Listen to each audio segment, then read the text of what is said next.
Good morning সবাইকে। কালকে রাতে প্ল্যানিং করছিলাম আজকে সকালে কাঞ্চনজঙ্ঘার দর্শন নেব।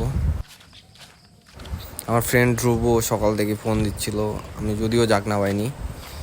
পরে বারবার ফোন দেওয়াতে ঘুম ভেঙে গেছে, পরে বের হয়ে গেলাম। আজকে সকালের ওয়েদারটা বেশ সুন্দর ছিল, আর আকাশের মেঘগুলা জাস্ট ওয়াও, মনোমুগ্ধকর। হাঁটতে হাঁটতে চলে এসেছি কাঞ্চনজঙ্ঘা দেখার জন্য। এখানে ধ্রুব দাঁড়ায় আছে আমার জন্য। এই যে কি সুন্দর ভিউ, আমি আমার লাইফে আমার বাসা থেকে এত সুন্দর ভিউ আমি আসলে পাইনি। আজকে যে ওয়েদার মানে সব মিলায় একদম ওয়াও। এই ভিউ দেখে মনটা একদম ভালো হয়ে গেছে সকালে। যদিও সকালে তেমন ঘুম থেকে ওঠা হয় না, বাট আজকে এটার জন্যই মেনলি আর কি ঘুম থেকে ওঠা। বলে রাখছিলাম কালকে রাতে যে আমাকে সকালে যেন ফোন দেয় ওই।